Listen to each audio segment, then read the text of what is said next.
On Monday, Danielle Smith and the United Conservative Party were re-elected in Alberta. And the energy and climate policy is, well, it didn't feature prominently during the campaign, but it probably will afterwards. And prior to the election, the UCP government released the Alberta Emissions Reduction and Energy Development Plan.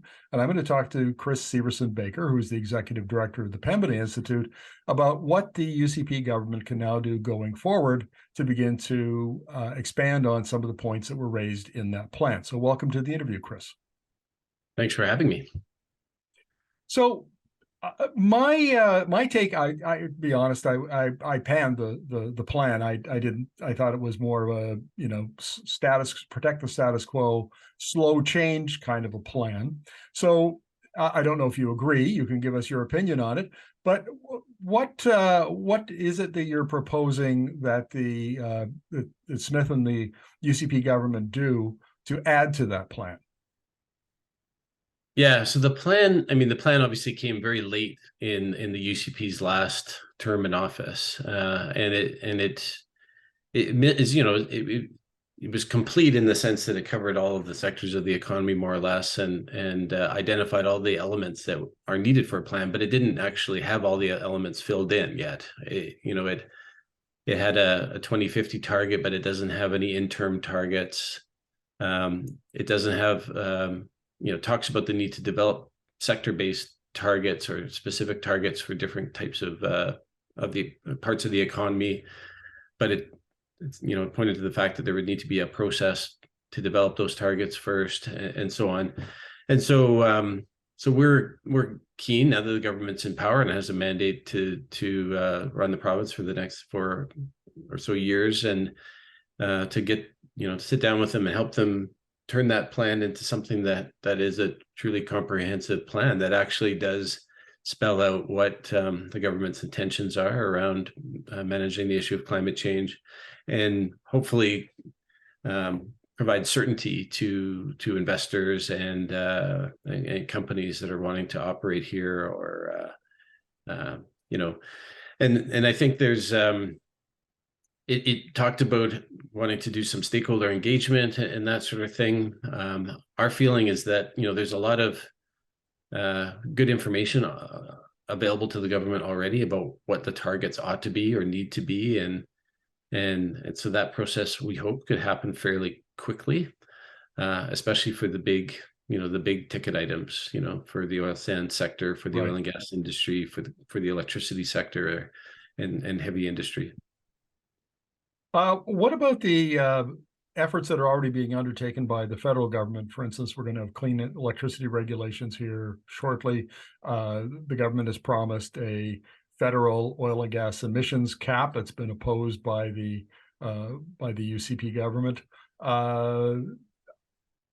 Is there a sense that sort of homegrown regulations need to be developed to achieve those kinds of emissions reductions, or what's your thinking about how the government might approach that? I think the net zero grid by 2035 target and the clean electricity regulation, obviously that is something that's going to be that is being implemented by the federal government, and that clean electricity regulation is going to be released probably sometime in June or in the summer. So that's happening very quickly. Actually, how each region sort of responds to those new requirements, and actually comes up with a strategy to manage the grid and whatnot is a regional issue, right? Like, it's sort of each area of the country has a very different kind of regime and different set of players, and Alberta is quite unique with its deregulated market. So there definitely is a need to kind of sit down and figure out, well, how can this work in the most efficient way possible for a place like Alberta? Right. And some of this, the province has been doing a pretty good job on the methane emissions front. I think the government's already pretty much accepted the fact that fugitive methane emissions from oil and gas production need to be down 75% by 2030. Certainly industry I think is fully on board with that. So that leaves the emissions from oil, conventional oil production, and emissions from the oil sands.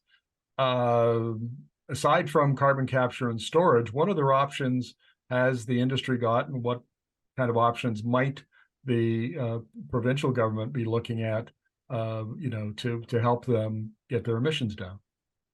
So, like, firstly on methane, what was interesting about the Alberta plan was that it called for a 75 to 80% reduction in methane emissions, which sort of signaled that Alberta wants to be just at least a bit ahead of the rest of the country on reducing methane emissions. And it's claimed in the past that it was a leader on methane, and that's true, and appears to want to sort of maintain that leadership position. So we're quite happy about that.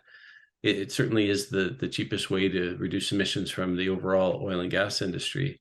And it also, translates into a cleaner supply of natural gas for whatever is using natural gas. And of course, the province has interests in developing hydrogen using natural gas and wants to see hydrogen or natural gas as an input into different types of industries and that sort of thing.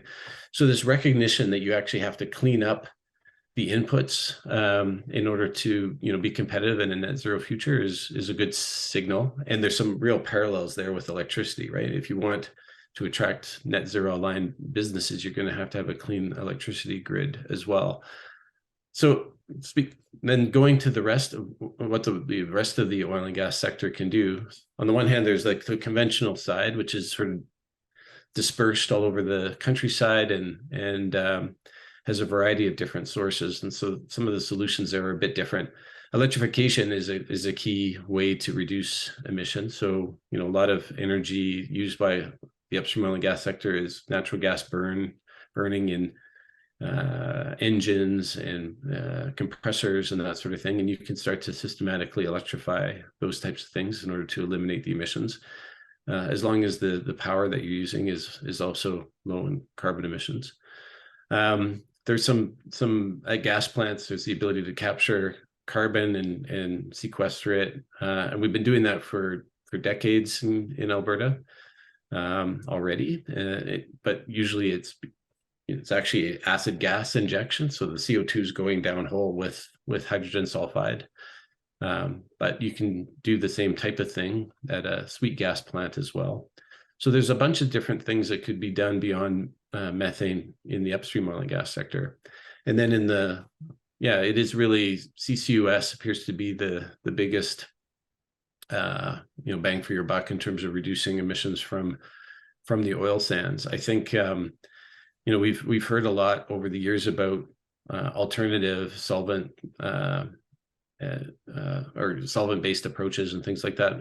I'm still not aware of any of those things quite being at the stage of becoming economic, but that may change in the next couple of years. I'm not sure. Let's talk about the electricity sector for a moment. Alberta adds more renewables every year than any other province. Last year was a gigawatt of new capacity. This year it'll be 2 gigawatts. We just saw today there was a big announcement that a Greek company is going to spend $1.7 billion to acquire 5 renewable projects that are just in the planning or initial stages of construction. So it's pretty clear that the market is driving most of the renewable capacity addition. Really, the only provincial regulation of any consequence that I can see is the industrial emitter carbon tax. What kind of policies might the Alberta government add to TIER in order to speed up the decarbonization of the provincial electricity grid? So, I mean, and something that could be done is previous governments in Alberta helped demonstrate that you can actually do a very profitable wind development project or solar development project by doing feed-in tariffs and sort of helping to provide some certainty around the price for those types of projects early on. And then was able to sort of remove that incentive and just let the market do its thing after the market was established. We could do something similar when it comes to storage. Like storage of power is something that is, fairly early days in terms of development, but it's doing that very rapid,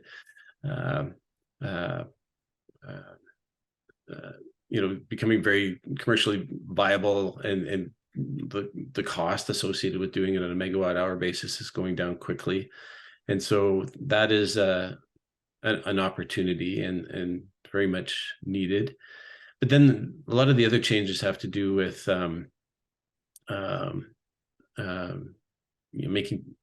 making sure that you can get your renewable energy that you're developing to where the demand is, right? So expanding infrastructure or transmission lines and that sort of thing. And there's an active interest from the federal government in enabling that to happen. And there's probably an opportunity to capture significant amounts of federal support to make sure that kind of thing happens. It's very clear that interties between different jurisdictions is a good way to lower cost and to manage reliability and that sort of thing. And it's always been something that's been considered to be very complicated, and different regimes don't like to have to sit down and negotiate and come to deals on those types of things. But I think the opportunity is clearly there now to achieve the goals of a net zero grid, as well as manage cost and reliability. So that's something that we're going to see more of. And then there's decarbonization of a natural gas fired power plant. So if we're going to continue to use natural gas, it has to be emission free. Federal government's very strongly interested in providing some support to make those types of projects happen, and so we can get some examples of that in a grid in Canada and start learning. And so that's another thing that I think we'll see. Chris, last question. It's becoming blindingly obvious now that other economic or other trading partners and big players in the energy space, and I'm thinking primarily of China, which is clearly leading the clean energy transformation, not only in the adoption of energy, but also in the building out of the industrial capacity, basically building the solar panels and wind turbines and so on. And then you've got Europe, which has now adopted Repower EU in response to the Russian invasion of Ukraine. So they're busy adopting clean energy and building out their industry. We've got the US with Inflation Reduction Act. I mean, the amount of changes happening south of the border is just mind-boggling. And then I look at it, Canada as a rule appears to me to be moving much, much slower, and Alberta slower than everybody else. How do we get Alberta to pick up the pace, to understand the urgency of getting this done, while our trading partners and trading competitors are busy doing this at an exponential rate, and we creeping along at a linear rate? Yeah. I mean, clearly, it's essential that we sort of really look outside of our borders and see what other jurisdictions are doing, and rather than sort of looking at what we've done in the past and using that as a model for how we can sort of continue to provide energy or to sustain, the economy in Alberta. Like, things are changing very rapidly outside of Alberta, and we need to sort of understand that and figure out where the ball is going. So there's a whole bunch of things that are going to affect us. Like, if we're not fairly aggressive about attracting that kind of investment to a place like Alberta, it is simply going to go elsewhere. And if at the same time, the demand for the kind of products that we produce here is going to start to decline, especially starting with oil and then later on natural gas. And so we have to anticipate that as well. Alberta has a huge advantage, however, right? It's vast resources in terms of wind and solar and land and that sort of thing. But we also have a bunch of revenue from the oil that's being produced today. So the record royalties, and so a federal government that's motivated to achieve its net zero ambition and interested in, as long as Alberta is moving in that direction, there should be the ability to attract all kinds of federal support to build out the energy sector in Alberta. So there's an opportunity to take, federal support, money that's available from like surplus revenue from royalties, and all the vast resources that we have, and actually sort of maintain Alberta's prominence in terms of an energy producing jurisdiction. We just have to have the foresight to anticipate what the changes that are coming in order to make that real. Well, Chris, thank you very much for this. Really appreciate your insights. Okay, thank you.